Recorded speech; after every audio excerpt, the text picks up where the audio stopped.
मुस्लिम भाई mic number 1 में हूं तो वो सवाल कर सकते हैं। जी नमस्कार ज़ाकी साहब। मेरा नाम है राजेश्वर। मैं नवी मुंबई नेरुल से आया हूँ और मुझे यहाँ पर लेकर आया है मेरे दोस्त श्री अज़ीम मुल्तानी ने। तो मैं एक प्राइवेट कंपनी में नौकरी करता हूँ। तो मेरा ये कहना है, हम जो लोग बोलते हैं कि मैं हिंदू हूँ, मुसलमान बोलता है मैं मुसलमान हूँ, सिख बोलता है मैं सिख हूँ, क्रिश्चियन बोलता है मैं ईसाई हूँ। तो सब लोग अपने अपने धर्म का अपना परिचय देते हैं।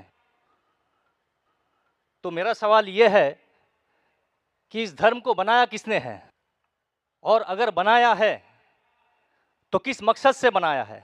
क्या हम सिर्फ एक धर्म को मान नहीं सकते हैं जो कि इंसानियत धर्म है, और कोई धर्म को न माने, न हिंदू न मुस्लिम न सिख न ईसाई, और किसी भी धर्म को कबूल करवाना क्या ज़रूरी है। भाई साहब का अच्छा सवाल है, बहुत अच्छा सवाल है। और एक सवाल साथ में इसमें जुड़ा हुआ है सर, मैं पूछना चाहूँगा, बिना किसी धर्म को कबूले बगैर क्या इंसान नेक और सही रास्ते पे चल नहीं सकता है। और ये जो अपने अपने धर्म के गुरु हैं, वो किस लिए अपने धर्म का प्रचार करते हैं और किस मकसद से करते हैं, ये मेरा प्रश्न है। भाई साहब का बहुत अच्छा सवाल है कि लोग कहते हैं मैं हिंदू हूँ, मैं मुस्लिम हूँ, मैं सिख हूँ, मैं ईसाई हूँ। तो ये धर्म को किसने बनाया? धर्म होना चाहिए कि सिर्फ, बिल्कुल सही है, धर्म होना चाहिए कि, और वो होना चाहिए इंसानियत। भाई साहब पूछते धर्म होना चाहिए कि, फिर पूछते क्या धर्म को कबूल करना जरूरी है, और क्या एक धर्म में मानना जरूरी है। भाई साहब ने अच्छा सवाल किया कि कोई कहता है मैं मुस्लिम हूँ, कोई कहता है मैं हिंदू हूँ, कोई कहता है मैं ईसाई हूँ, कोई कहता है सिख हूँ। ये धर्म को किसने बनाया, और धर्म होना चाहिए एक। आपका पहले भाग जो सवाल का बिल्कुल सही है। कुरान में अल्लाह ताला फरमाते सूरह अल इमरान में सूरा नंबर 3 आयत नंबर 19 में, इन्ना दीन इंदल्लाहिल इस्लाम, अल्लाह के नजदीक सिर्फ एक ही दीन सही है, वो है अपनी जिंदगी अल्लाह के, खुदा के, ईश्वर के, भगवान के अहकामात के मुताबिक बसर करना। तो दीन होना चाहिए एक ही। ये इतने दीन किसने बनाया? इंसानों ने बनाया। हमारा खालिक, हमारा मालिक, हमारा रब, हमारा ईश्वर, हमारा भगवान, हमारा अल्लाह सिर्फ एक ही दीन बनाया, एक ही मजहब बनाया, वो है अमन हासिल करना, शांति हासिल करना, सलामती हासिल करना, अपने खालिक के अहकामात के मुताबिक जिंदगी बसर करने के बाद। इसीलिए दीन, मजहब खालिक ने सिर्फ एक ही भेजा, लेकिन वक्त के दौरान मिलावट होते गई, मिलावट होते गई। मिलावट होने की वजह से अल्लाह ने दूसरे नबी भेजे, दूसरी किताब भेजी, फिर मिलावट हुई और दूसरे पैगंबर भेजे और एक किताब भेजे उसे सही करने के लिए। इस तरीके से अल्लाह के रसूल मोहम्मद सल्लल्लाहु अलैहि वसल्लम फरमाते कि अल्लाह ने इस जमीन पे 1,24,000 पैगंबर भेजे, कई किताबें भेजे, आखिरी किताब कुरान मजीद। कुरान में लिखा है सूरह राद में सूरा नंबर 13 आयत नंबर 7, वलिकुल्लि कौमिन हाद, कि हर कौम पे मैंने पैगंबर भेजा। सूरह राद सूरा 13 आयत नंबर 7, और सूरह राद सूरा नंबर 13 आयत नंबर 38 में कि हर दौर में हमने एक किताब नाजिल की, आखिरी किताब है कुरान, आखिरी पैगंबर मोहम्मद सल्लल्लाहु अलैहि वसल्लम। हमारे खालिक ने एक ही मजहब भेजा, हमने उसमें मिलावट पैदा की। मजहब का अगर सही मानी ले, हिंदू की क्या मानी? हिंदू की मानी यह है कि जो इंसान हिंदुस्तान में रहता है, जो इंडस वैली के इस तरफ रहता है, उसे कहते हैं हिंदू। ये लफ्ज सबसे पहले बार इस्तेमाल किया था अरबों ने हिंदुस्तानी के लिए। इस लफ्ज के एतबार से मैं हिंदू हूं। उसके बाद लोगों ने कहा कि नहीं, हिंदू वो है जो बुत परस्ती करता, वो गलत है। तो सही मानी हिंदू के मैं हिंदू हूं। ईसाई के मानी क्या? ईसाई के मानी जो ईसा अलैहिस्सलाम के पैगाम पे अमल कर रहा है, ईसा अलैहिस्सलाम ने जो चीज सिखाई उस पर अमल करता है।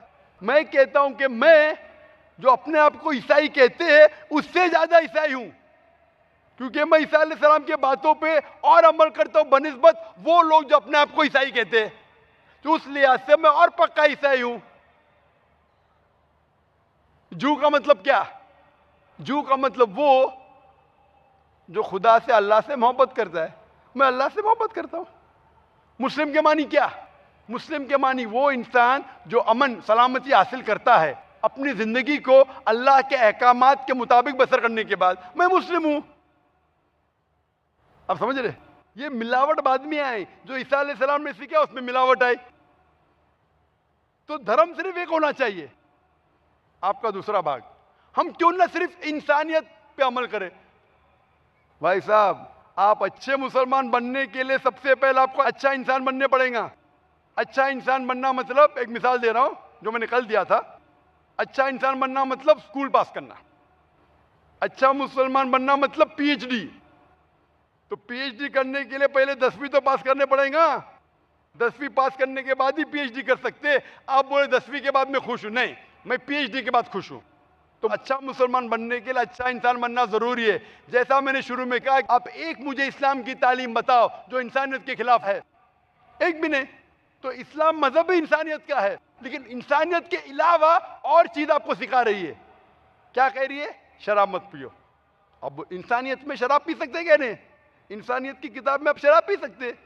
हमारा खालिक बोलता है नहीं, शराब पीने से क्या होता है? आज जितने बलात्कार हो रहे, 80% से ज्यादा जो आदमी बलात्कार कर रहा है, या वो औरत जिस पे बलात्कार हो रहा है, या दोनों, तीनों में से एक शराब के नशे में था। इधर वो बलात्कार करने वाला शराब के नशे में था, या जो औरत पे बलात्कार हुआ गया, या दोनों शराब के नशे में थे, 80%। इसलिए हमारा खालिक, हमारा रब कहता है शराब मत पियो। इंसानियत कहती है शराब पियो। आप किस में मानेंगे, इंसानियत या रब में? तो इसीलिए मुस्लिम बनना इंसानियत का पीएचडी है। अच्छा इंसान बनना मतलब स्कूल पास करना। मैं बिल्कुल आपसे सहमत हूं। अच्छा इंसान पहले बनो, फिर मुस्लिम बनो। अच्छा मुसलमान बनने के लिए रब की इबादत करना जरूरी है। आपने पूछा कि कोई मजहब को फॉलो करना जरूरी है? बिल्कुल। अगर आपके पास रूल्स रेगुलेशन नहीं है, आप जब स्कूल में जाएंगे, आप बोलेंगे स्कूल के रूल्स को फॉलो करना जरूरी है क्या? मैं एक दिन पीले कपड़े पहनूंगा, एक दिन नीले कपड़े पहनूंगा, एक दिन लाल, नहीं, रूल फॉलो करो। सब लोग साथ में ABCD, नहीं, मैं ACDB पढ़ूंगा, Z पढ़ूंगा, नहीं, ABCDEFG, कायदे से पढ़ो। आप कोई कायदा फॉलो, अब बोलेंगे रूल फॉलो करना जरूरी है, मैं लेफ्ट हैंड पे नहीं चलाऊंगा, राइट हैंड पे चलाऊंगा। हिंदुस्तान में तो राइट हैंड ड्राइव, अमेरिका में तो लेफ्ट हैंड ड्राइव। नहीं, लाल के ऊपर मतलब मैं जाऊंगा, ग्रीन मतलब मैं ठहर जाऊंगा। रूल नहीं फॉलो करेंगे तो कैसा जिएंगे, कैसा गाड़ी चलाएंगे? तो जब गाड़ी चलाने के लिए रूल फॉलो करने पड़ता है, तो जिंदगी बसर करने के लिए रूल नहीं फॉलो करेंगे? ये जाहिल इंसान कहेगा, होशियार इंसान नहीं। और मैं समझता हूं आप तो होशियार इंसान है। गाड़ी चलाने के लिए रूल चाहिए, स्कूल में जाने के लिए रूल चाहिए, जिंदगी बसर करने के लिए रूल नहीं। आप बोलेंगे मैं नाक में से खाऊंगा, चलेगा नहीं, मैं मुंह में से खाऊं। आप समझ रहे? तो ये हमारा खालिक। आप जब बीमार होते किसके पास जाते? डॉक्टर के पास जाते। डॉक्टर को इल्म है इंसान के जिस्म के बारे में। वो खालिक और सबसे बड़ा डॉक्टर है, वो जानता है क्या अच्छा है क्या बुरा है। इसीलिए खालिक जो कहता है, हम आपको बनाने वाला जो कहता है, उसके अहकामात पे चलने से अच्छे मुसलमान बन सकते और सबसे ज्यादा सफल मुसलमान बन सकते और इंसान बन सकते। मैं पूछना चाहता हूं, आप मानते हैं खालिक में? खाली का मतलब मुझे नहीं पता। बनाने वाला। आप एक ईश्वर में मानते, एक खुदा में मानते या अनेक खुदा में मानते? नहीं, मैं तो सभी जगह जाता हूँ, मंदिर जाता हूँ, मस्जिद जाता हूँ, लेकिन मैं किसी को मानता नहीं। नहीं, मैं सिर्फ यही मानता हूँ कि मैं भी मंदिर जाता हूँ, मस्जिद, मैं भी मंदिर जाता हूँ, मस्जिद जाता हूँ। एक पावर जो है, जो हमको रूल करती है, मैं उस चीज को मानता हूँ। एक पावर, दो पावर नहीं ना, एक पावर जो है, वही तो पूछ रहा हूँ मैं। एक पावर को मानते हैं, दो पावर को मानते हैं? एक ही पावर को मानता हूँ। मैं भी एक पावर को मानता हूँ। मंदिर भी जाता हूँ, मस्जिद भी जाता हूँ, लेकिन मंदिर जाके बुत परस्ती नहीं करता हूँ, मूर्ति पूजा नहीं करता हूँ, क्योंकि वो पावर कहती है मूर्ति पूजा मत करो। मूर्ति मतलब वो पावर वाले को आप कम पावर दे रहे, बराबर ना? तो हिंदू मजहब कहता है मूर्ति पूजा मत करो, ईसाई मजहब कहता है मूर्ति पूजा मत करो, कुरान कहता है मूर्ति पूजा मत करो। एक पावर, उसको पावर कहो, ईश्वर कहो, खुदा कहो, अल्लाह कहो, लेकिन एक है ना कि दो है? एक ही है। बिल्कुल से एक पावर को मानते, बिल्कुल यानी एक ईश्वर को मानते, बिल्कुल एक खुदा को मानते, बिल्कुल एक अल्लाह को मानते। बिल्कुल। आप मानते हैं कि बुत परस्ती, मूर्ति पूजा गलत है? गलत तो है लेकिन मैं करता हूँ। हाँ, यही तो बात है। आप मानते हैं गलत, अल्हम्दुलिल्लाह, करते वो क्योंकि वो गलत चलते आ रहा है, बचपन से चलते आ रहा है। मेरे परदादा भी चलते कहते आ थे कि जमीन चपटी है, लेकिन मैं जब स्कूल में जाता हूँ डॉक्टर बन गया। बट हम मूर्ति की पूजा करने की वजह से मैं मानता हूँ कि मैं गॉड फियरिंग हूँ, मुझे डर है, मेरे मैं कोई वालिद गलत काम से बचता हूँ। हाँ, गलत काम करते हैं लेकिन गलत काम से बचते, दोनों में टकराव है। आप गलत काम से बचते हैं, फिर बोलते गलत काम मूर्ति करते। की पूजा करने से मैं गलत काम से बचता हूँ, आपने कहा मैं मानता हूँ। आपने कहा मूर्ति पूजा करना गलत है, मैं मूर्ति पूजा करता हूँ, गलत काम से बचता हूँ, तीनों में टकराव है। मैं हिंदी में जरा कमजोर हूँ। आपने कहा कि मूर्ति पूजा करना गलत है, लेकिन फिर भी मैं करता हूँ और गलत काम से बचता हूँ, दोनों कॉन्ट्रडिक्टिंग है। शराब पीना गलत है, फिर भी पीता हूँ और गलत काम नहीं करता। अरे पीऊंगा तो बलात्कार करूंगा ना। मैं नहीं पीता हूँ। आप नहीं पीते, अच्छी बात है, अल्हम्दुलिल्लाह। आपके वेद में लिखा है, बाइबल में लिखा है, कुरान में लिखा है, तो क्यों करते? बचने का है तो उस पावर, उस ताकत, उस अल्लाह, उस खुदा, उस भगवान के अहकामात पे अमल करो। मूर्ति पूजा करने से क्या मिलेगा आपको? आप कुरान मजीद पढ़ो, कुरान मजीद आखिरी पैगाम है उस पावर का। तो अगर आप जानते हैं कि मूर्ति पूजा गलत है, तो गलत काम से क्या सही रास्ता मिल सकता है? चोरी करना गलत है, लेकिन मैं क्या करता हूँ? चोरी करता हूँ और गरीबों में बांटता हूँ, सही है? गलत है, गलत है। चोरी करना गलत है, आप मानते क्या? चोरी करता हूँ लेकिन गरीबों में बांटता हूँ। अरे गरीबों में बांटने का तो मेहनत करके बांटो ना, चोरी करके मेहनत मत करो, मेहनत करके मेहनत करो और हलाल की कमाओ और गरीबों में बांटो।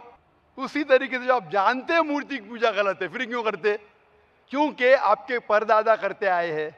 मेरे परदादा कहते थे दुनिया चपटी है, लेकिन मैं कहता हूं दुनिया गोल है क्या चपटी है? गोल। आपके परदादा क्या कहते थे? चपटी क्या गोल? गोली कहते थे। परदादा? आपके बाप दादा ने परदादा गोली कहते थे। कभी 1000 साल पहले? बिल्कुल। आपके दादा का नाम क्या था? पता नहीं। हाँ, तो आप खाली हवा में फेंक रहे हैं। इंसानियत 1000 साल पहले कहती थी कि दुनिया चपटी है। आपके परदादा का नाम क्या? मैं नाम लिखूंगा ना साइंटिस्ट बुक में। आपके परदादा का नाम क्या है? पता आपके परदादा क्या कहते थे? दुनिया चपटी है क्या गोल है? मैं कुछ नहीं कह सकता इसके बारे हाँ। में, क्योंकि मैंने सुना नहीं है क्या कहते थे। लेकिन साइंस कहती है मेरे परदादा और आपके परदादा कहते थे कि चपटी है। आप मानते हैं चपटी है? नहीं, क्योंकि आप तरक्की कर चुके हैं। जब तरक्की करते हैं गलत चीज को छोड़ देने का है। अभी बुत परस्ती करेंगे या छोड़ देंगे? कोशिश करूंगा छोड़ने की। हाँ, ये बात हुई ना, ये मर्दानी बात हुई ना। माशाल्लाह, ये अच्छी बात है कि भाई साहब मानते एक पावर में, एक खुदा में, एक ईश्वर में, एक भगवान में। बुत परस्ती गलत है और कोशिश करेंगे इसको छोड़ने की। आप मानते हैं कि मोहम्मद सल्लल्लाहु अलैहि वसल्लम पैगंबर है? पता नहीं, मुझे नहीं मालूम। इसीलिए मैं चाहूंगा कि आप कुरान मजीद पढ़िए। मैं आपको कुरान मजीद का तर्जुमा दूंगा। अंग्रेजी जानते तो अंग्रेजी में दूंगा, हिंदी जानते हिंदी में दूंगा। पढ़िए, इससे आप हिदायत पाएंगे और इंशाअल्लाह जो भी मुश्किलात है आप मुझे पूछ सकते हैं या हमारे इदारे को लिख सकते हैं। और जब आप एकदम संतुष्ट हो जाएंगे कि सही किताब है, फिर आप एकदम अच्छे, अभी आप इंसान हैं, अच्छे इंसान हैं और अच्छे PhD बनेंगे। उस दिन का मैं इंतजार करूंगा। शुक्रिया। क्वेश्चन। शुक्रिया, शुक्रिया, थैंक यू। जी, माइक नंबर 2 में जो भाई खड़े हैं सवाल करें। अस्सलामुअलैकुम, मेरा नाम है सिमोन तो हेमरोम। मैं वेस्ट बंगाल का रहने वाला हूँ। मैं ईमान लाना चाहता हूँ।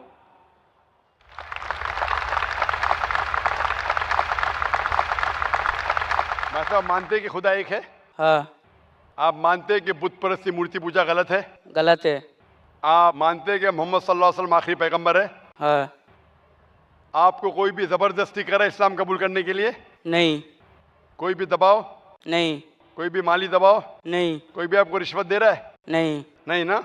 नहीं। कोई प्रेशर नहीं? नहीं। आप अपने दिल से कबूल करना चाहते? हाँ, एकदम। अपने जहन से? हाँ। खुले दिमाग से? हाँ। क्योंकि हमारे मजहब में, इस्लाम में, किसी को जबरदस्ती मुस्लिम बनाना हराम है। ना ही इस्लाम में हराम है, इस देश हिंदुस्तान में भी हराम है। लेकिन अगर कोई इंसान अपने दिल से कोई मजहब बदलना चाहता है तो ये मुल्क उसको पूरी इजाज़त देता है। हमारा हिंदुस्तान बहुत कम ममालिक है दुनिया में जिसके कॉन्स्टिट्यूशन में लिखा है कि every citizen in India has a right to preach, practice and follow the religion. हर हिंदुस्तानी नागरिक को इजाज़त है कि वो जो भी धर्म चाहे उसके ऊपर अमल कर सकता है और उसका प्रचार कर सकता है। ये हिंदुस्तान बहुत कम ममालिकों में से है। ये बाकी मगरबी ममालिक कहते हैं फ्रीडम फ्रीडम, कोई फ्रीडम नहीं। ये वेस्टर्न कंट्री अमेरिका, इंग्लैंड कहते हैं, लेकिन फ्रीडम नहीं है। हिंदुस्तान में अल्हम्दुलिल्लाह it is the biggest democratic country in the world.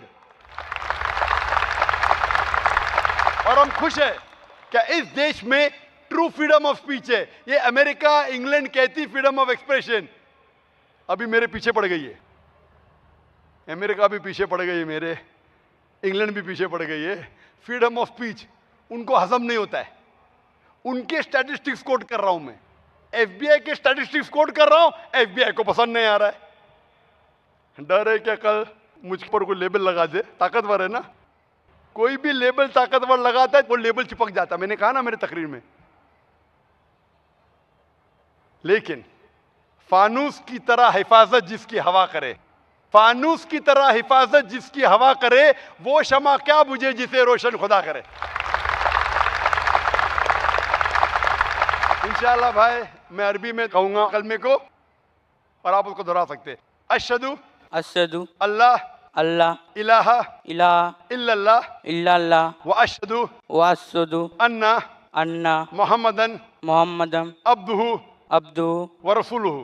व रसूलुहु। मैं शहादत देता हूँ मैं शहादत देता हूँ कि अल्लाह के अलावा कोई माबूद नहीं कोई माबूद नहीं और मोहम्मद सल्लल्लाहु अलैहि वसल्लम उसके पैगंबर और बंदे हैं। माशाअल्लाह आप मुसलमान हो चुके। और मेरा एक रिक्वेस्ट है मेरा। जी हाँ भाई साहब बोलिए। मेरे को बांग्ला में कुरान किताब चाहिए और सर इंशाअल्लाह। मैं आपसे मिलना चाहता हूँ। माशाअल्लाह बहुत से बंगाली आ रहे हैं, वो भी बम्बई में।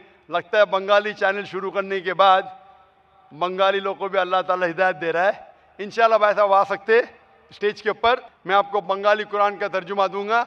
हमने तकरीबन 6 साल पहले अंग्रेज़ी चैनल शुरू किया था, पीस टीवी, और तकरीबन 3 साल पहले पीस टीवी उर्दू, और तकरीबन 9 महीने पहले पीस टीवी बांग्ला। वो हदीस अल्लाह के रसूल की कि इंशाअल्लाह एक दिन इस्लाम हर घर में पहुंचेगा। मैं अल्लाह से दुआ करता हूँ, कि इस नाचीज़ को जरिया बनाए इस हदीस को पूरा करने के लिए। अल्लाह को हमारी ज़रूरत नहीं, अल्लाह सुब्हानहू व तआला को हमारी ज़रूरत ही नहीं। The rubbish that we are, हम जो रबिश है, अल्लाह को हमारी ज़रूरत ही नहीं। हम अल्लाह से दुआ करते कि हमें ज़रिया बनाए। अल्लाह को हमारी ज़रूरत नहीं, अल्लाह ही काफ़े। अल्लाह को पीस टीवी की भी ज़रूरत नहीं, न अल्लाह को जाकिर की ज़रूरत है। हाज़ा मिन फज़ल रब्बे, ये फजल है अल्लाह का।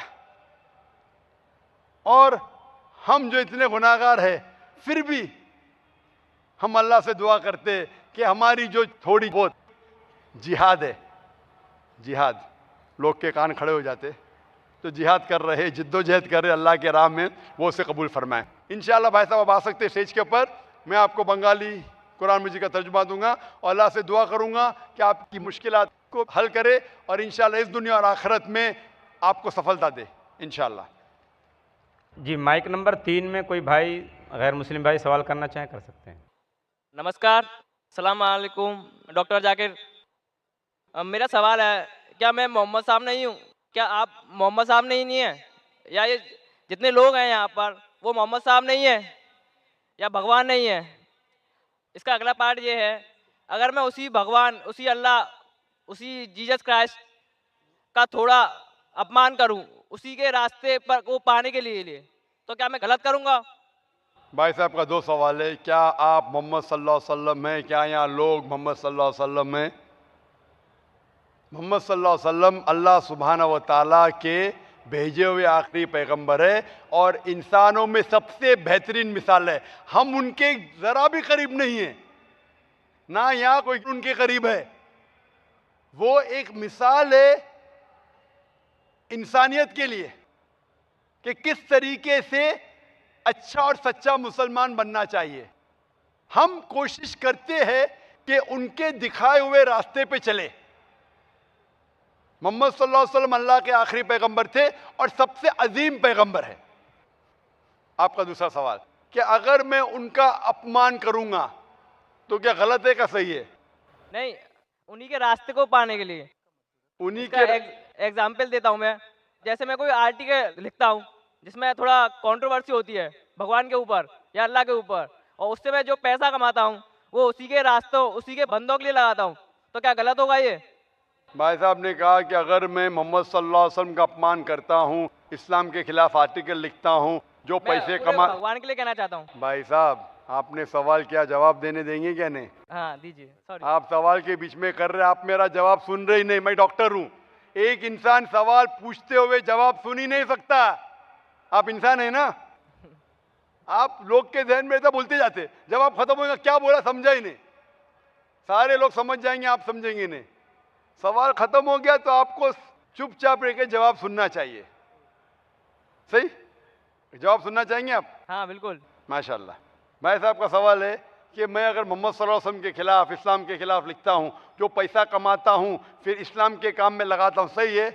वो पहली मिसाल अगर आप सुनते तो सवाल ही नहीं पूछते थे। मैं कह चुका हूँ कि अगर आप चोरी करेंगे और उस पैसे का इस्तेमाल करेंगे गरीबों के लिए, क्या सही है? अगर कोई आपके पैसे चोरी करेगा, आपके लाख रुपए चोरी करेगा और कहेगा कि वो थोड़े पैसे में गरीब में बांटता हूँ, क्या आप खुश होंगे? खुश होंगे क्या? हाँ कि नहीं? अगर वो मेरे लिए यूज करेगा मेरे तो... आपके लिए नहीं, दूसरे के लिए आप तो खुश नहीं। रहेंगे? नहीं। क्यों? तो आपके साथ दूसरे की चोरी कर सकते फिर। इसीलिए सही काम के लिए सही राह होना चाहिए, गलत राह नहीं। तो अगर आप कहते मैं इस्लाम के खिलाफ लिखूंगा और इस्लाम के फायदे के लिए इस्तेमाल करूंगा, ऐसे इस्तेमाल की जरूरत ही नहीं खुदा को, ना तुम्हारी ना मेरी। अल्लाह काफी है। अगर आप गलत काम करेंगे, चोरी करेंगे और चोरी का पैसा गरीबों में बांटेंगे, आप मेहनत करो, खुद कमाओ। ये गलत काम करके कमाना गलत है, इंसानियत के खिलाफ है, इस्लाम के खिलाफ है। जी, माइक नंबर 4 से खातून सवाल करें। अस्सलाम वालेकुम, मेरा नाम है तेजश्री, मैं रिटेल में वर्किंग करती हूँ। मेरा सवाल ये है कि जो नॉन कॉम से इस्लाम कबूल करता है तो उनके लिए जो सुन्नी है, 24 है, ये सब क्यों है? बहन ने बहुत अच्छा सवाल पूछा है कि जो नॉन मुस्लिम, गैर मुस्लिम इस्लाम कबूल करना चाहता है तो ये सुन्नी है, ये 24 है, ये क्यों है? बहन, कुरान मजीद में कहीं भी सुन्नी और 24 नहीं लिखा है। 24 नंबर का सूरा है, लेकिन कुरान मजीद में 24 नहीं लिखा है, ना सुन्नी लिखा है। मुस्लिम उसे कहते हैं जो अमन सलामती हासिल करता है अपनी जिंदगी को अल्लाह के अहकामात के मुताबिक बसर करने के बाद। तो कोई भी गैर मुस्लिम जब मुस्लिम बनता है, उसे जो अल्लाह सुब्हाना ताला के अहकामात है कुरान मजीद में और अल्लाह के रसूल मोहम्मद सल्लल्लाहु अलैहि वसल्लम के अहकामात है सही हदीस में, उस पर अमल करना चाहिए। ना ही कोई सुन्नी, ना ही कोई 24, ना ही कोई 26। सही है? मुस्लिम अल्लाह और अल्लाह के रसूल की बात पे आपको अमल करना चाहिए। और अल्लाह और अल्लाह के रसूल के बात में कहीं भी 24 नंबर नहीं है, कहीं भी सुन्नी नहीं। लफ्ज़ है मुस्लिम। कौला इन्ननी मिनल मुस्लिमीन, कहो कि मैं मुस्लिम हूँ। बहन, मैं आपसे पूछना चाहता हूँ कि आप इस्लाम कबूल करना चाहती? हाँ। सुन्नी या 24? That's the confuse. जी, कंफ्यूज है ना? तो ना सुन्नी को लो ना 24 को लो, सही इस्लाम को लो, कुरान और सही हदीस। आप कुरान पढ़िए बहन, कुरान का तर्जुमा पढ़िए, उसमें जो अहकामात लिखे, ना जाकिर की बात पे जाओ। अगर कोई भी आदमी, कोई भी आलिम, कोई भी दाई अगर अल्लाह और अल्लाह के रसूल की बात के मुताबिक पैगाम देता है, आप उसको मानो। अगर जाकिर की बात जो सुनते हैं, मैं हवाला दे रहा हूँ कुरान मजीद का रेफरेंस नंबर, हदीस चेक करो सही है तो जाकिर की बात को मानो, नहीं तो जाकिर को भी छोड़ दो। आपको मानना चाहिए अल्लाह और अल्लाह के रसूल, और वो लोग जो अल्लाह और अल्लाह के रसूल की बात कहते। तो जब भी कोई कहेगा सुन्नी, आप बताएंगे मुझे सुन्नी किधर लिखा है? कुरान मजीद में मिलेगा ही नहीं आपको। कुरान में लिखा है कौला इन्ननी मिनल मुस्लिमीन, कहो कि मैं मुस्लिम हूँ। सूरह फुसिलत में सूरह नंबर 41 आयत नंबर 33 में इन्नद दीन इंदल्लाहिल इस्लाम, सूरह इमरान सूरह नंबर 3 आयत नंबर 19। फॉलो करो इस्लाम को और अपने आप को बुलाओ मुस्लिम।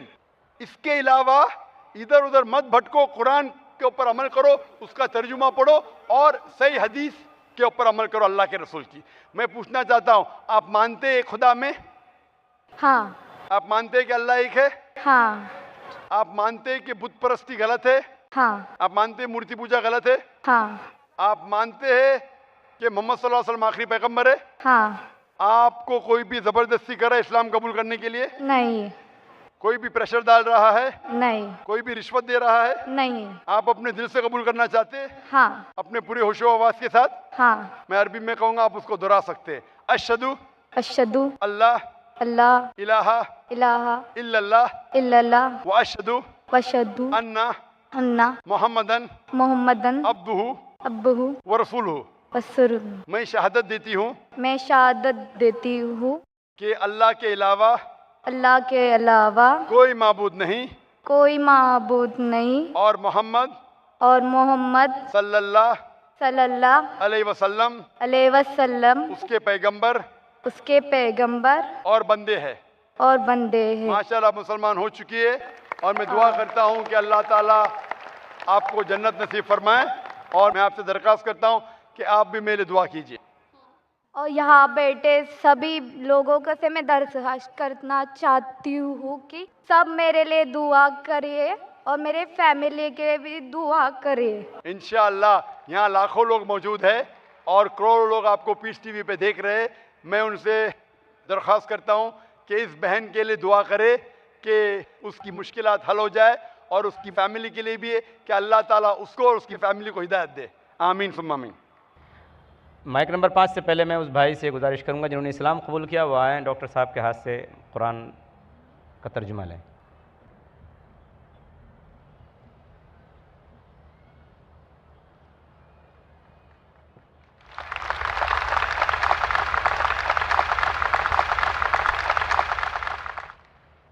माइक नंबर 5 में कोई नॉन मुस्लिम खातून हो, सवाल कर सकते हैं। अस्सलाम वालेकुम, मेरा नाम सोनिया है। मैं इस्लाम कबूल करना चाहती हूँ और कलमा पढ़ना चाहती हूँ। आप मुझे कलमा पढ़ाइए। माशाअल्लाह, बहन कहती है कि वो इस्लाम कबूल करना चाहती है, कलमा पढ़ना चाहती है। बहन मैं आपसे पूछना चाहता हूँ कि आप मानते हैं कि खुदा अल्लाह एक है? हाँ। आप मानते हैं कि बुत परस्ती मूर्ति पूजा गलत है? हाँ। आप मानते हैं कि मोहम्मद सल्लल्लाहु अलैहि वसल्लम अल्लाह के पैगंबर है? हाँ। आपको कोई भी ज़बरदस्ती कर रहा है इस्लाम कबूल करने के लिए? नहीं। आप पे कोई भी दबाव है? नहीं। आपको कोई रिश्वत दे रहा है? नहीं। आप आपके दिल से कबूल करना चाहती? हाँ। आपकी पूरी होशो हवास में? हाँ। इंशाअल्लाह मैं अरबी में कहूँगा और आप उसे दोहराइए। अशहदु अशहदु अल्लाह अल्लाह इलाहा इलाहा इल्लल्लाह इल्लल्लाह व अशहदु व अशहदु अन्ना अन्ना मोहम्मदन मोहम्मदन अब्दुहु अब्दहु व रसूलुहु। व रसूलुहु। मैं शहादत देती हूँ मैं शहादत देती हूँ कि अल्लाह के अलावा कि अल्लाह के अलावा कोई माबूद नहीं कोई माबूद नहीं और मोहम्मद सल्लल्लाहु सल्लल्लाहु अलैहि वसल्लम अलैहि वसल्लम उसके पैगंबर उसके पैगंबर और बंदे हैं। हैं। माशाल्लाह आप मुसलमान हो चुकी है और इंशाल्लाह मैं दुआ करता हूँ आपके लिए कि अल्लाह ताला इस दुनिया और आखिरत में भी इंशाल्लाह आपको सफलता दे। दुआ करता हूँ कि आपको जन्नत नसीब फरमाए। जी, माइक नंबर 1 में से भाई सवाल करें। हाँ, जाकिर भाई, मेरा नाम बापू है। मैं थाना से आया हूँ और मेरे साथ मेरे मोहम्मद शफ़ी भाईजान है, उनके साथ में मैं यहाँ आया हूँ। मेरा सवाल ये है कि चमत्कार और पुनर्जन्म, जैसे साईं बाबा सबको बोलते थे कि सबका मालिक एक है, और उनकी अभी बहुत बड़ी मूर्ति बनती है, और उसके बाद अभी उनकी कहीं इंग्लैंड भी उनका कोई पादुका जाती है। और उनके बाद अभी एक शख्स भी बीच में था कि जो अभी गुजर गया, वो बोलता था कि मैं साईं का दूसरा अवतार हूँ। तो आप उसके बारे में कुछ बता सकते हैं? और वो चमत्कार करते थे कि उबले हुए पानी में हाथ डालते थे या फिर बीमार आदमी को ठीक करते थे, ये सही था कि गलत था? भाई साहब का जवाब देने के पहले मैं ये कहना चाहूँगा कि ख़वातीन के शोबे से सवाल था। मैं ख़वातीन को ये कहना चाहता हूँ कि इस्लामिक रिसर्च फाउंडेशन की लेडीज़ विंग भी है, और आपको जान के खुशी होगी कि हमारे इस्लामिक रिसर्च फाउंडेशन में 30 से ज़्यादा मुकर्रिरीन हैं, 30 से ज़्यादा ख़वातीन हैं जो माशाल्लाह तकरीर करते हैं। और हमारे पास कई प्रोग्राम है ख़वातीन के लिए खुसूसन, और इस ख़वातीन के शोबे की प्रेसिडेंट मेरी अहलिया है फ़रत नाइक, और यहाँ कई प्रोग्राम होते हैं।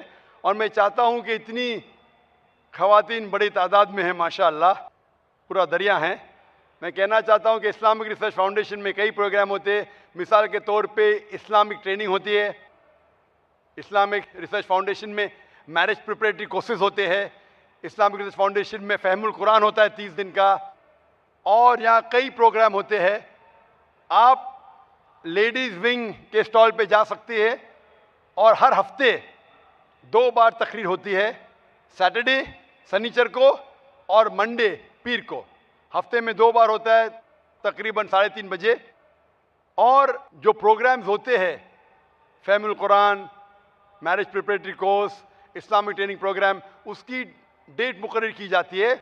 आप लेडीज़ विंग में कांटेक्ट कर सकती है। और मैं चाहता हूं कि अगर आप ये प्रोग्राम अटेंड करेंगे, इंशाअल्लाह आपको बहुत फ़ायदा होगा, और आप इंशाअल्लाह इस्लाम के करीब रहेंगे। भाई साहब ने एक सवाल पूछा है कि साईं बाबा कहते थे कि भगवान एक है, ईश्वर एक है, और वो चमत्कार करते थे, और लोगों ने साईं बाबा की मूर्ति बना दी, और वो उबलते हुए पानी में हाथ डालते थे। कैसा? भाई साहब, इसे कहते हैं मैजिक। मैजिक मतलब चमत्कार नहीं, ये मैजिक एक टेक्निक है जिसके ज़रिए आप ऐसी चीज़ कर सकते हैं जो अपनी आंखों से नज़र आता है कि चमत्कार है। एक होता है मिरेकल, चमत्कार, जो पैगंबर करते थे। अभी पैगंबर का आने का सिलसिला बंद हो गया। कुरान में लिखा है सूरह आज़ाब में सूरह 33 आयत नंबर 40 कि मोहम्मद सल्लल्लाहु अलैहि वसल्लम आखिरी पैगंबर है। इसके बाद अगर कोई कहता है कि मैं पैगंबर हूँ, उसे साइकेट्रिस्ट की ज़रूरत है। किसकी ज़रूरत? साइकेट्रिस्ट की। पैगंबर का सिलसिला ख़त्म हो गया। लेकिन मैजिक, जब मैं स्कूल में था मैं भी मैजिक करता था। मैं क्या करता था? आठानी लेता था, सबको दिखाता था, रुमाल में डालता था, पानी के ग्लास में डालता था, रुमाल निकालता था, आठानी गायब। लोग समझते थे मैं चमत्कार करता हूँ। इसे कहते हैं हाथ की सफाई। हाथ की सफाई आसान है। मैं अठानी दिखाता था लोग को, इधर रहती थी मेरी कांच की गोल अठानी के साइज की कांच का टुकड़ा था, दिखाता था, रुमाल के अंदर अठानी से बदलता था वो कांच का टुकड़ा, टिंग टिंग आवाज आती थी, रुमाल को निकाल देता था, अठानी गायब। फिर आपके कान से अठानी निकालूंगा मैं। लोग बोले अरे चमत्कार, ये हाथ की सफाई है, इसे बोलते हैं मैजिक ट्रिक्स। ये कोई भी कर सकता है, कुछ बड़ी बात नहीं। आप इंसान को 2 टुकड़े में काटो, वापस जोड़ो, ये हाथ की सफाई है, कोई चमत्कार नहीं है। एक मिसाल देता हूं, पीसी सरकार, नाम सुना? पीसी सरकार जो बहुत बड़ा म्यूजिशियन था, वो साईं बाबा के पास गए। साईं बाबा क्या करते थे? चमचे को मोड़ते थे। उनने चमचे को सीधा कर दिया। साईं बाबा निकालते थे विभूति, वो निकाले कबूतर। ये हाथ की सफाई है। कबूतर निकालना हाथ में से बहुत आसान है। ये आम तौर पे, क्योंकि आपकी आंख देख नहीं सकती हाथ कितना फास्ट मूव होता है, हमें लगता है उबलते पानी में हाथ डालना। हमने साइंस में सीखा, एक केमिकल डालेंगे तो पानी उबलता ऐसा लगता है, हाथ डालेंगे ठंडा रहता है, दिखता है। आप भी हाथ डालो, आपका भी हाथ नहीं जलेगा। ये सब हाथ की सफाई है। तो हाथ की सफाई से आदमी पैगंबर नहीं बनता है। और मूर्ति बनाना गलत है। साईं बाबा की मूर्ति बनाना है ईसा अलैहिस्सलाम की। ईसा अलैहिस्सलाम अल्लाह के पैगंबर थे, उनने कहा मूर्ति पूजा गलत है, फिर भी ईसाई लोग मूर्ति बनाते हैं। तो ईसा अलैहिस्सलाम की गलती नहीं, वो ईसाई लोग की गलती है। तो इसीलिए हमें अल्लाह के अहकामात पे अमल करना चाहिए। कुरान मजीद, आप इस्लाम के बारे में पढ़ चुके हैं भाई साहब? नहीं, कुछ पढ़ा नहीं हूँ, मैं पढ़ना चाहता हूँ। पढ़ना चाह, आप जानते हैं कि खुदा एक है? आप मानते हैं कि खुदा एक है? हाँ, एक तो है। आप मानते हैं? आप मानते हैं कि बुत परस्ती मूर्ति पूजा गलत है? हाँ, मूर्ति पूजा गलत। आप मानते हैं ना? आप मानते हैं मोहम्मद सल्लल्लाहु अलैहि वसल्लम पैगंबर है? वो मैं जानता नहीं हूँ, इसके लिए मैं पढ़ना चाहता हूँ। तो आप इंशाअल्लाह कुरान मजीद का तर्जुमा लीजिए। कुरान मजीद के तर्जुमे से आपको माशाअल्लाह हिदायत मिलेंगी।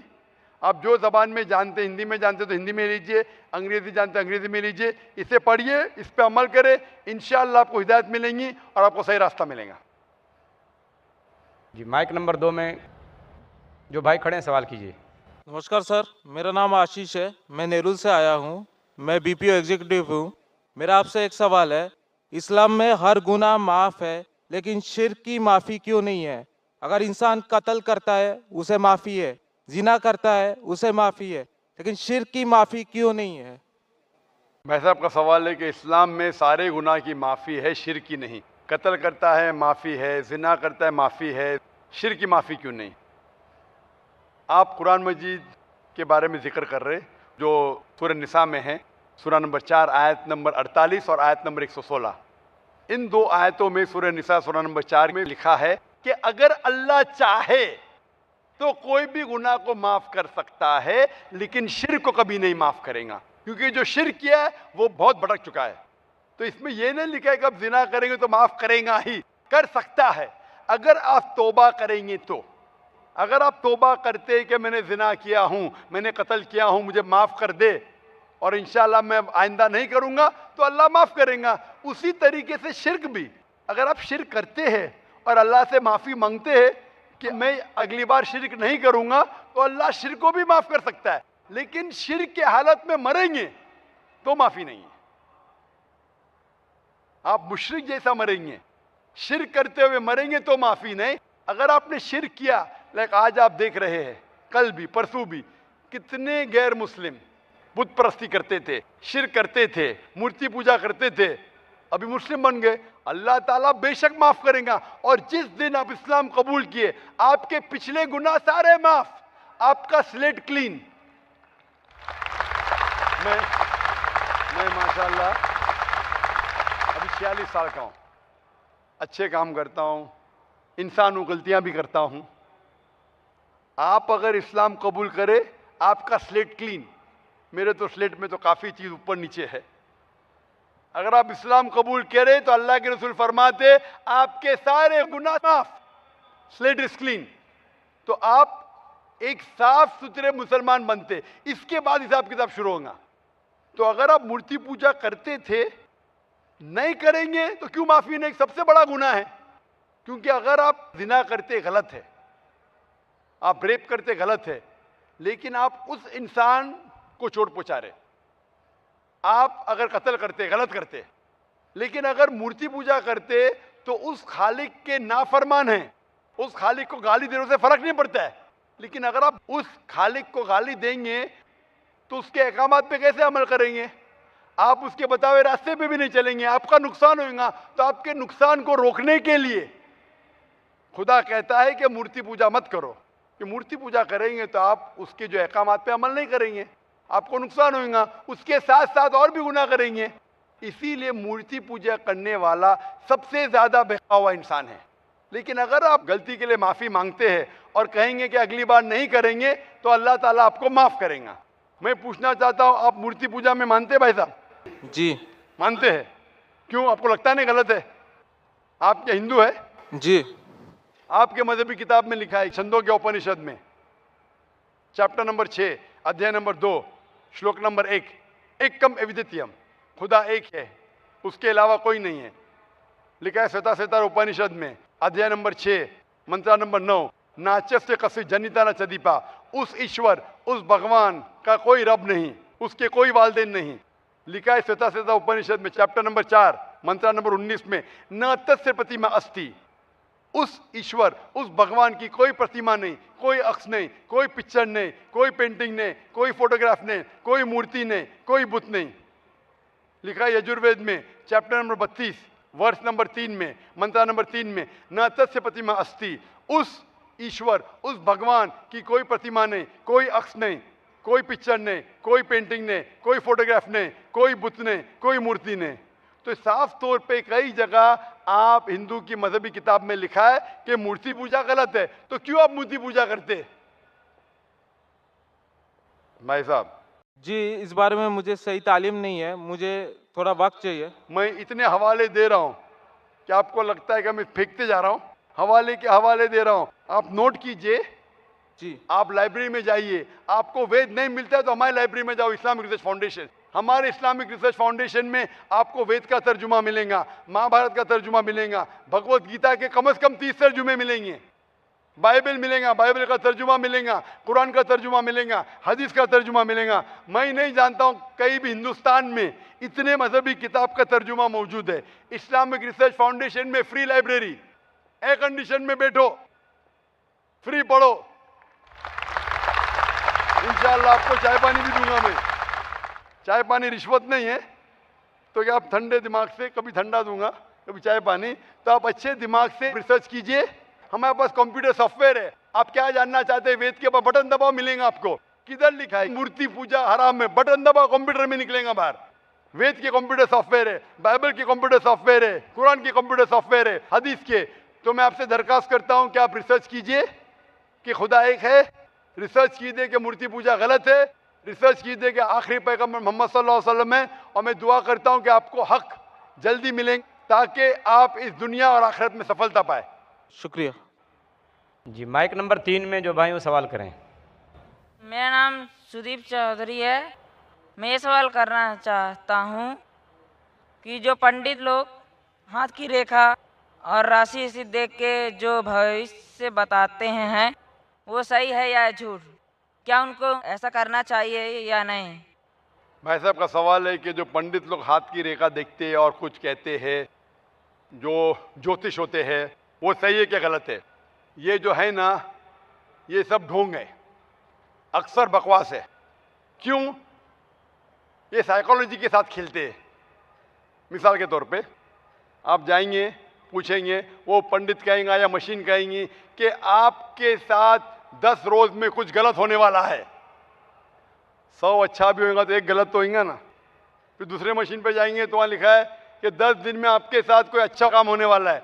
10 चीज़ गलत होंगी, एक तो अच्छा होगा। एक मिसाल दूंगा मैं आपको। अमेरिका में एक साइकोलॉजी प्रोफेसर स्टूडेंट्स को पढ़ाता है।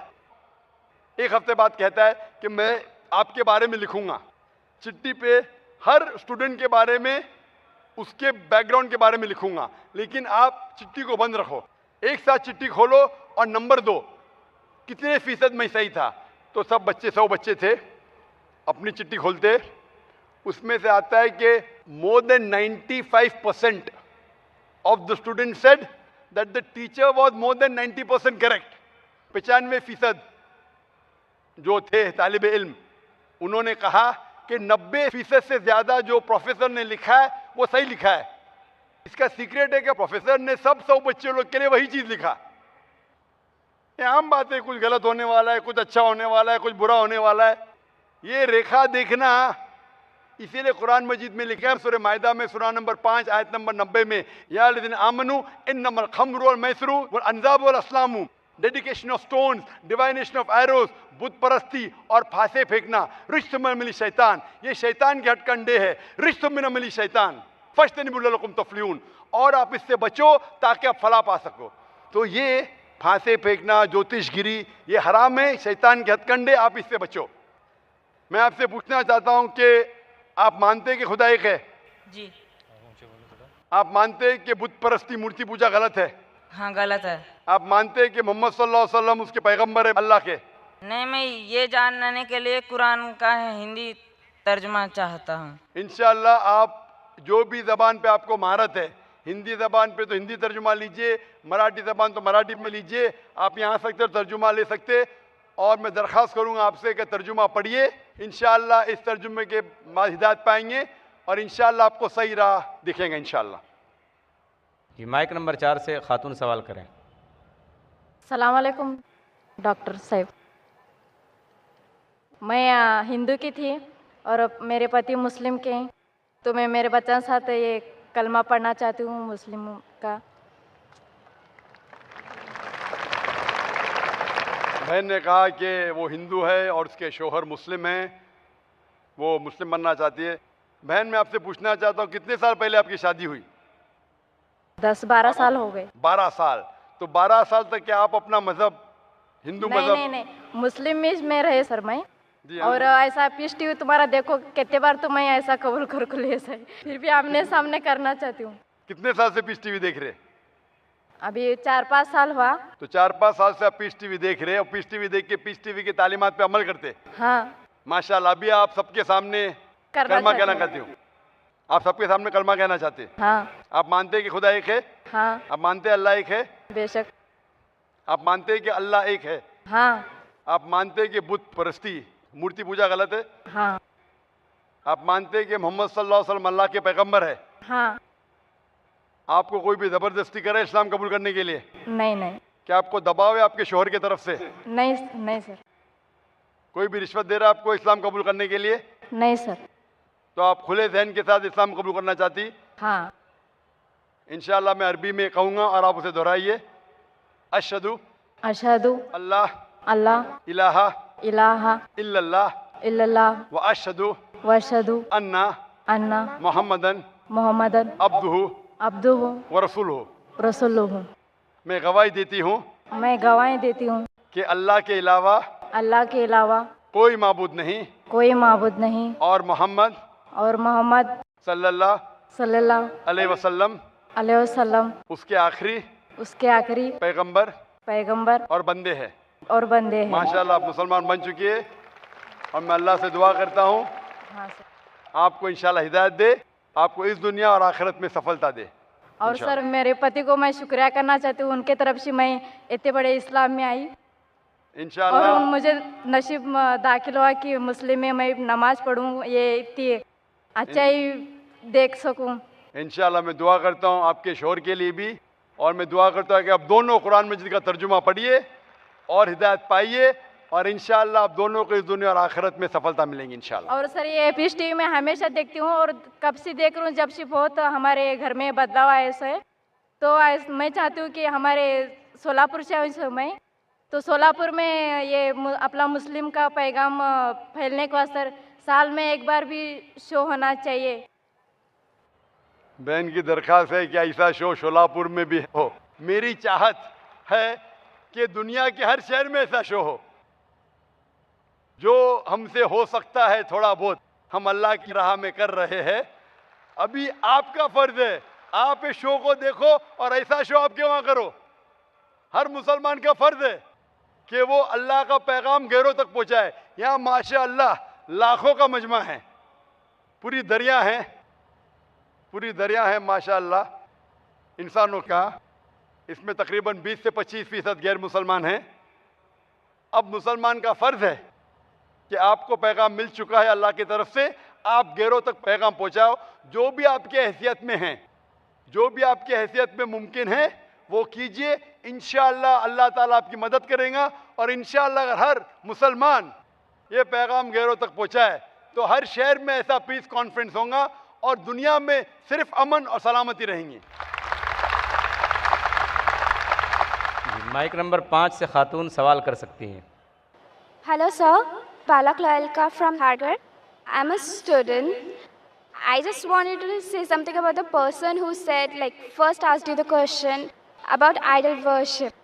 I'm a follower of Lord Krishna, and I just remember something that my aunt once told me, and I just wanted to say that. It's like when we do idol worship, it's when we have a picture of them, or we can feel them. When you see them, you can actually feel what it is like and you can praise them. It's what my perception is. So I just wanted to say that related to the first person who asked you to he doesn't know what he feels about idol worship. बहन ने सवाल किया है कि वो कृष्ण की पुजारी है और जब बुत परस्ती करती है, मूर्ति पूजा करती है, तो उस ईश्वर का फोटोग्राफ रखती है, उस ईश्वर की मूर्ति रखती है ताकि कंसंट्रेशन के लिए। तो इसीलिए वो मूर्ति पूजा करती है।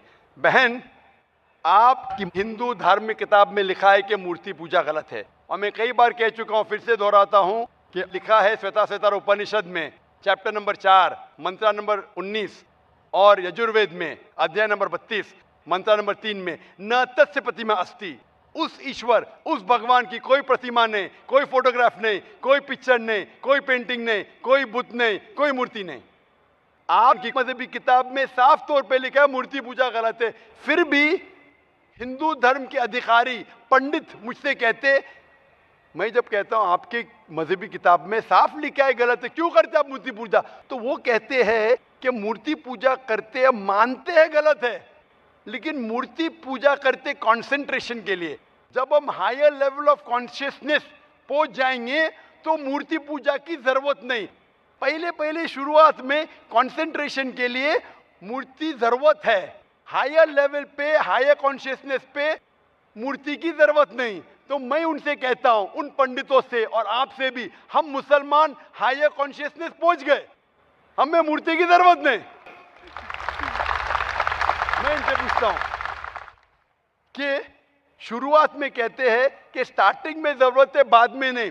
जब आप स्कूल में जाते हैं, पहली कक्षा में आप बेसिक सीखते हैं, बेसिक सीखते, कठिन चीज बाद में सीखते हैं, 8वीं 9वीं 10वीं में। तो मैथ्स में अगर कोई कहेगा 2 + 2 = 5, आपने कहेंगे गलत है, मैं जानता हूं, 10वीं में आऊंगा तो कहूंगा कि 2 + 2 = 5, it is 4।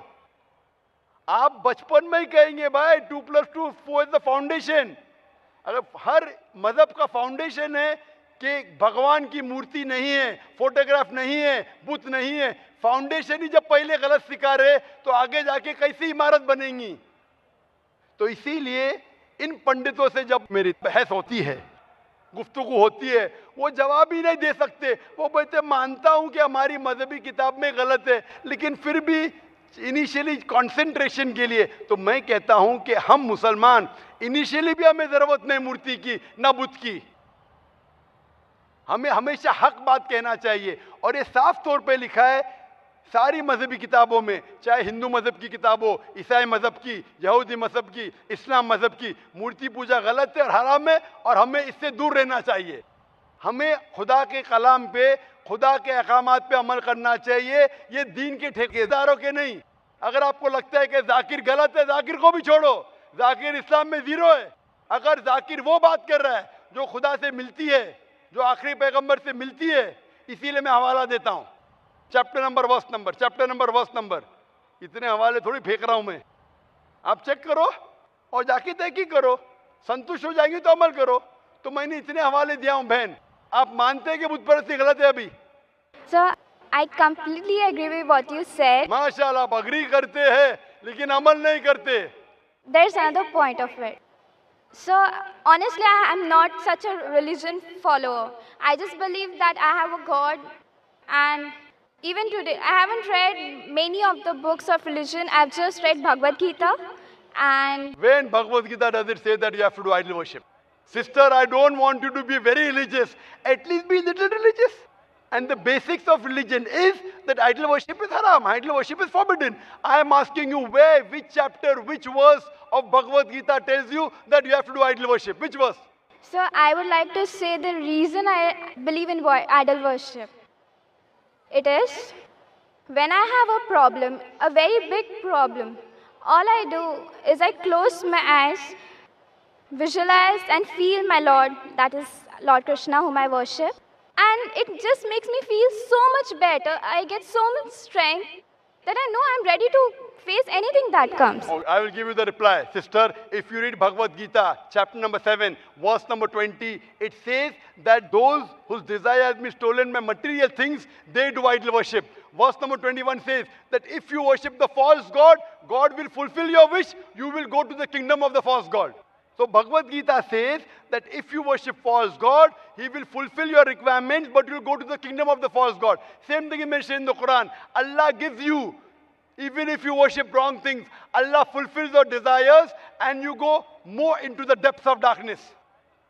So this is, God is testing you, that do you really worship the true God or do you believe in wrong things? If you worship the wrong thing, Allah fulfills your desires and puts you more in the depths of darkness. You may think that if you ask an idol for wealth, you get wealth. Wealth will not take you to paradise. Following the commandments of God will take you to paradise. So sister, isn't it mentioned in Bhagavad Gita that don't do idol worship? It says those whose intelligence has been stolen by material desires, they do idol worship. So do you mean, I'm asking you, are you a materialistic person? I don't think so. So then why do you do idol worship? You are going against the teachings of Bhagavad Gita. I get it. I would like to think about it. Thank you, sir. Go back home, think about it, read the translation of Bhagavad Gita, and I request you to even read the translation of the Quran. Inshallah, you read the translation of the Quran, and inshallah, I will ask the sisters to give an English translation. And if you are satisfied, it will show you the true direction of how a life should be led. Hope that answers the question, sister. जी mic number 1 में जो भाई हैं वो सवाल करें. Mike number 1. Good evening, Dr. Nayak. My name is Jay Nayak, and I'm from the United States. I wanted to ask you a philosophical question about inequality. In the world, we see inequality everywhere, where some people are born poor, some are rich, some are Muslim, some are Hindu. Some babies die at birth. All sorts of different things happen. And not everyone is given the same opportunities. In Hinduism, they say that there's reincarnation. They give karma siddhant, and they try to explain it in that way. I wanted to understand what Islam's take on this is. The brother asked a very good question. That Hinduism believes in reincarnation. Hinduism believes that you have many births. Because some people are born handicapped, some people with heart disease, some people born healthy, some people poor, some people rich. So what is the justification? So actually, if you read the Hindu scriptures, in the Hindu scriptures, the highest scripture is the Ved. In Ved, nowhere will you find anywhere about the concept of cycle of birth, rebirth, never. This cycle is called in Sanskrit as samskara. Samskara means cycle of birth, death, birth, death. It's nowhere in Ved. It is the philosophy of the Hindu Pandits that because they could not justify that how could God be unjust? That some people are born rich, some poor, some healthy, some handicapped. So to justify this, they came with their own philosophy. What does the Veda says is, there is Punarjanam. Punarjanam means, Punar means next, Janam means life. There is next life. Even Quran says that. There is next life, life after death, hereafter.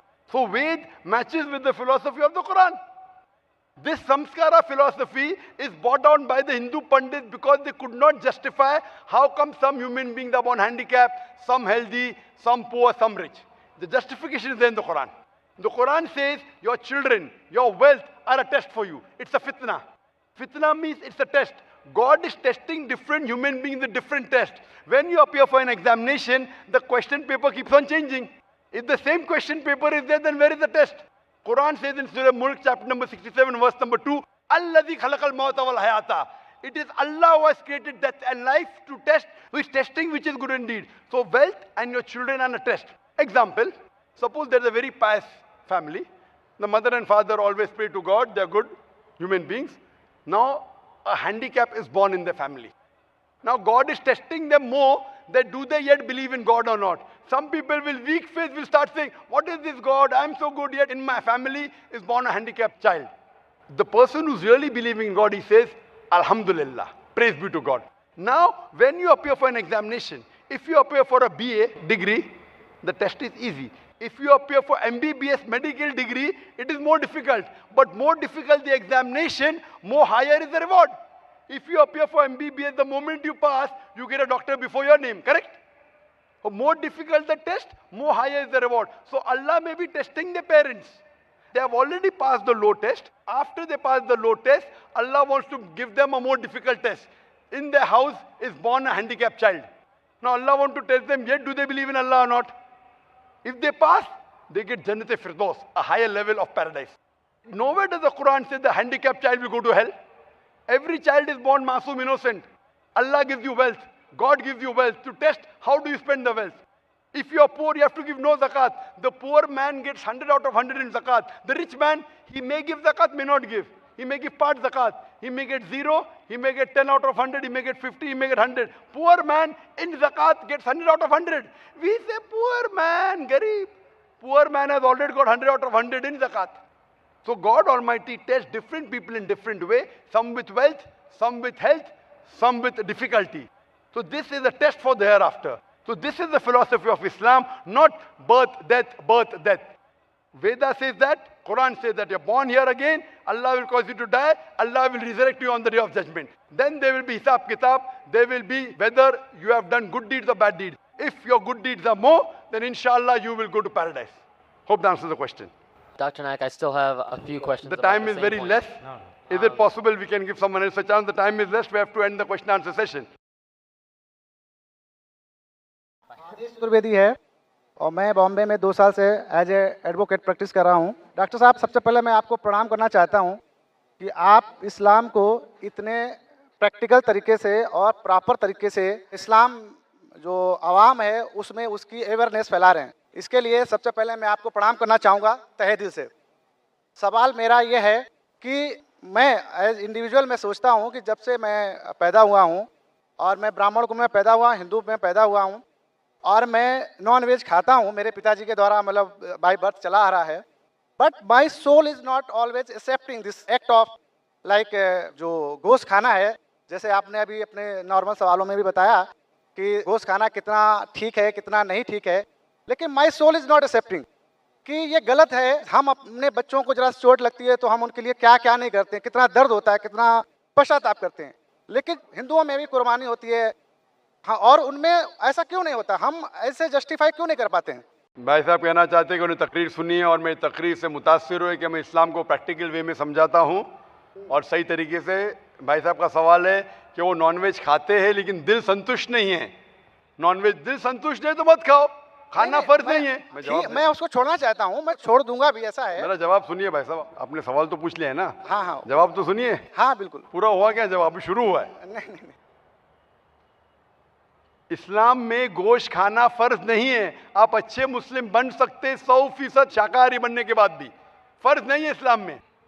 लेकिन मैंने जो आपको दलील दी वो ये दलील दी कि आप जो कहते अपने बच्चे को चोट लगती है तो दर्द होता है आपको, तो जानवर को चोट लगती है दर्द होना चाहिए ना, तो पेड़ पौधे को चोट होती है आपको दर्द नहीं होता है? कैसे इंसान है आप?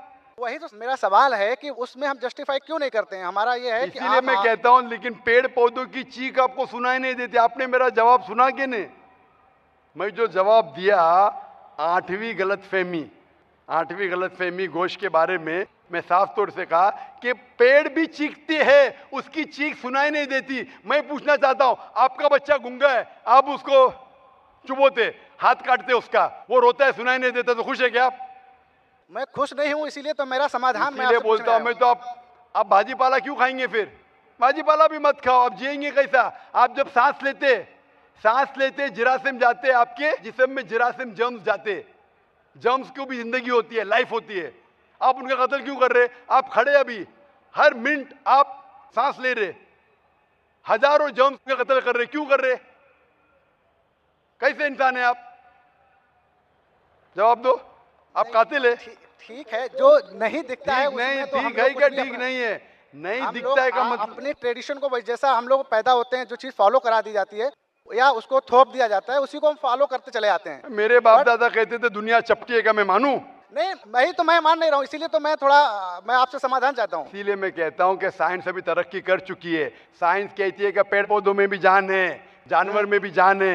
जो जानवर खाने के लिए बनाए गए उसको खा सकते, जो जानवर से नुकसान होते मत खाइए। साइंस टेक्नोलॉजी कह रही है। ये आपके परदादा जो कह रहे, कुछ सही कहते थे, कुछ गलत कहते थे। जो सही कहते हैं उसके ऊपर अमल करो, जो गलत कहते तो छोड़ दो। आप मानते हैं कि बुत परस्ती गलत है या सही है? मैं 100% उस चीज को नहीं सही कह सकता हूँ कि गलत या सही है। अभी गलत है या सही है? मैं फॉलो कर रहा हूँ तो मैं उसको सही मानता हूँ। फॉलो कर रहे इसलिए सही मानते। आप चोरी करेंगे तो चोरी सही हो जाती है? नहीं, आप नहीं करते। अगर एक इंसान बोलेगा मैं चोरी कर रहा हूँ इसलिए सही है, तो ये सही दलील है? नहीं, सही चोरी वो नहीं, मैं कहता हूँ कहा गया है। मैं पूछता हूँ, अगर एक चोर दलील देता है आपको कि मैं चोरी करता हूँ इसलिए सही, आप वो दलील को मानेंगे? तो वो समाज के द्वारा बता दिया गया कि चोरी गलत है, इसलिए हम उसको गलत, क्योंकि आपके किताब में साफ तौर से किसी का अहित होता है, किसी का अहित होता है। भाई साहब, आपकी किताबों में साफ तौर से लिखा गया है कि मूर्ति पूजा गलत है, बुत परस्ती गलत, फिर भी आप कर रहे। मुझे सर उतना अवेयर होता तो मैं यहाँ क्यों आता? इतना मनुष्य में आप अगर आ गए इधर तो अभी पूछ रहा हूँ, अभी अवेयरनेस आया कि नहीं? अभी आप 3 घंटे से इधर है, अभी आप अवेयर नहीं होंगे तो आने का फायदा क्या आपके? आप इतने घंटे से है इधर, मेरी तकरीर सुन चुके हैं, सवाल जवाब सुन चुके, इतने हवाले दिया, मैं चैप्टर नंबर वर्स नंबर वेद का उपनिषद का वो मैंने लिखा अभी माशा लिख लिए। तो अभी आपको यकीन हुआ कि मूर्ति पूजा गलत है? गलत इमेजिनरी चीज को मैं गलत तो नहीं मान सकता। आप घर पे जाके तहकीक कीजिए भाई साहब, घर पे जाके तहकीक कीजिए और तर्जुमा पढ़िए वेद का, आपके उपनिषद का, और मैं कहूंगा कुरान मजीद का तर्जुमा भी पढ़िए। तर्जुमे के जरिए इंशाल्लाह हिदायत पाएंगे। जी जरूर। Hope the answer the question. Mike number 3 में कोई भाई हो तो सवाल कर सकते हैं। मेरा नाम आनंद है, मैं जोधपुर से आया हूँ। मेरा सवाल ये है कि आपने कल की अवतार के बारे में बताया था, उसमें बताया था कि मोहम्मद पैगंबर साहब कल की अवतार से बिल्कुल मिलते जुलते हैं। तो कल की अवतार विष्णु भगवान का ही एक अवतार है, उसके हिसाब से हम लोग जो विष्णु भगवान को मानते हैं, आप लोग भी विष्णु भगवान के एक अवतार को ही मानते हैं।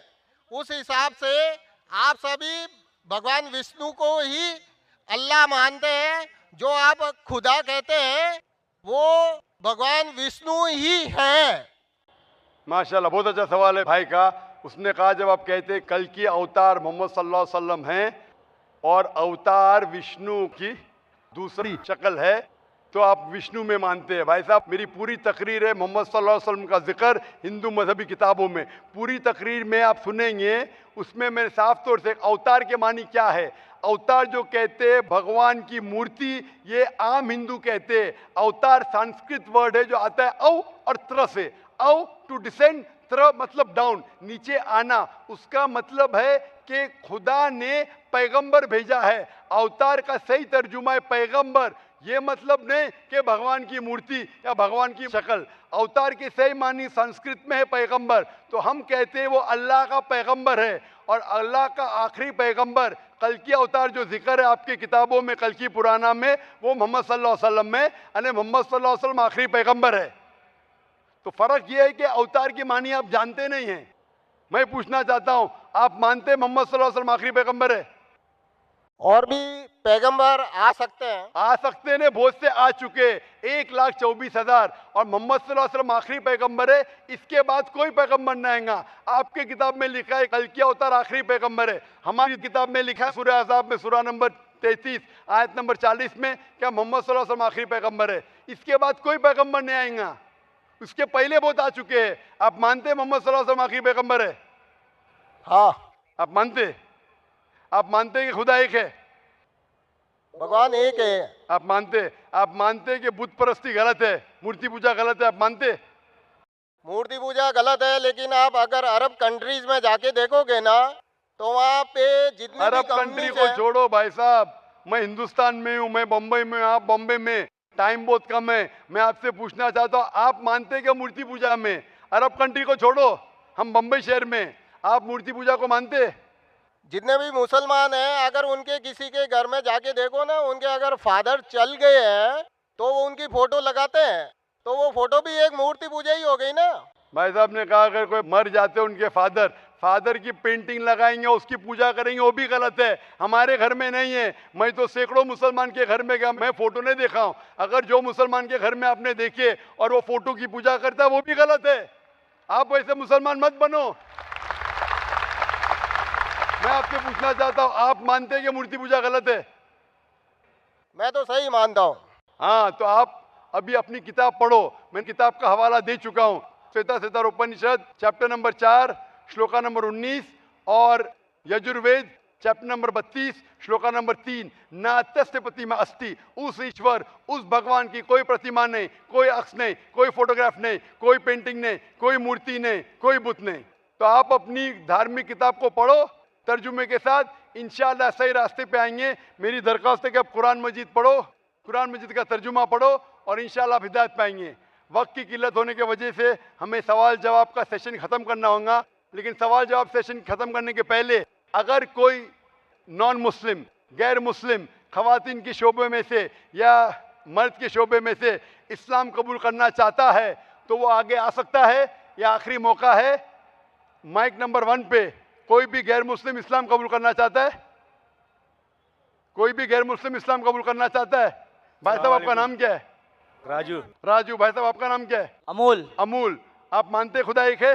हाँ। आप मानते बुत परस्ती गलत है? हाँ। आप मानते मोहम्मद सल्लल्लाहु अलैहि वसल्लम आखिरी पैगंबर है? हाँ। माशाअल्लाह। आप पे कोई भी जबरदस्ती कर रहा है इस्लाम कबूल करने के लिए? नहीं। कोई भी दबाव? नहीं। कोई भी रिश्वत दे रहा है? नहीं। आप अपने दिल से कबूल करना चाहते हैं? हाँ। अपने खुले ज़हन के साथ? हाँ। इंशाल्लाह मैं उस माइक पे देखूंगा। माइक नंबर 2 पे कोई भी गैर मुस्लिम इस्लाम कबूल करना चाहता है?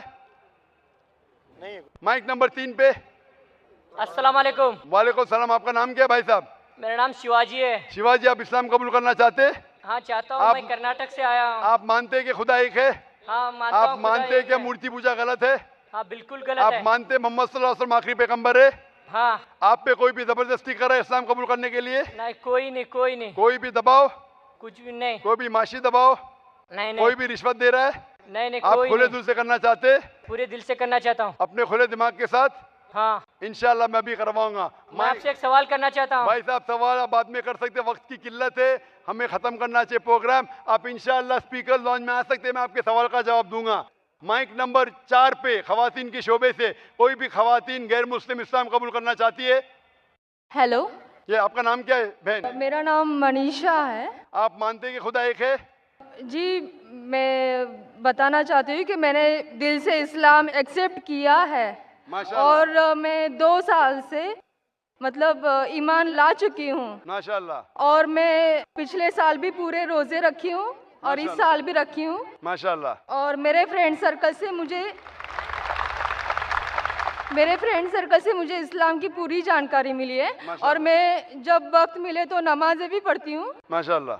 और मेरा सवाल अभी है कि मैं हिंदू कल्चर से हूँ और अभी मेरे लिए कोई लड़का देख रहे, मेरे माँ बाप हिंदू लड़का, और मैं तो दिल से इस्लाम एक्सेप्ट की हूँ, तो मैं हिंदू के वो सब फॉलो नहीं कर सकती, मूर्ति पूजा वगैरह मैं नहीं कर सकती और मुझे इंटरेस्ट है इस्लाम में, अभी उससे मैं पीछे नहीं जा सकती हूँ। और फिर मेरी प्रॉब्लम है कि मैं मेरे मम्मी डैडी को कैसे इसके बारे में बताऊं? बहन मेरी दरख्वास्त है कि आप इस्लामिक मैरिज ब्यूरो में आपका नाम दीजिए, आपके क्राइटेरिया दीजिए। इंशाअल्लाह उम्मीद है कि इस इस्लामिक ब्यूरो से आपको कोई अच्छा मुसलमान लड़का मिल जाएगा। हम दुआ करते हैं ताकि आप उसको अपना हमसफ़र बना सके और इंशाअल्लाह आप उसे ज़िंदगी बसर कर सकें। जी मुझे एक ही पूछना है कि सवाल जवाब ख़त्म हो चुका है, वक्त बहुत कम है बहन। आप बाद में खवातीन के शोबे में सवाल पूछ सकती है, वक्त की किल्लत है। मैं पूछना चाहता हूँ माइक नंबर 5 पे 5वें माइक से कोई भी खवातीन गैर मुस्लिम इस्लाम कबूल करना चाहती है? नहीं, कोई नहीं। इंशाअल्लाह 4 भाई इधर है। माइक नंबर 1 पे 2 भाई है, माइक नंबर 3 पे 2 भाई है। मैं इंशाअल्लाह शहादा कहूँगा अरबी में, आप उसे दोहराइए। अशहदु अल्लाह अल्लाह इलाहा इल्लल्लाह व अशहदु अन्ना मोहम्मदन अब्दुहु व रसूलुहु। मैं शहादत देता हूँ कि अल्लाह के अलावा कोई माबूद नहीं और मोहम्मद सल्लल्लाहु अलैहि वसल्लम उसके पैगंबर और बंदे हैं। माशाअल्लाह आप मुसलमान हो चुके हैं और मैं दुआ करता अल्लाह सुब्हानहू व तआला से कि आपको इंशाअल्लाह हिदायत दे, आपको इस दुनिया और आखिरत में सफलता दे और दुआ करता हूँ कि आपको जन्नत नसीब फरमाए। वक्त की किल्लत होने की वजह से हम इस सवाल जवाब सेशन को ख़त्म करते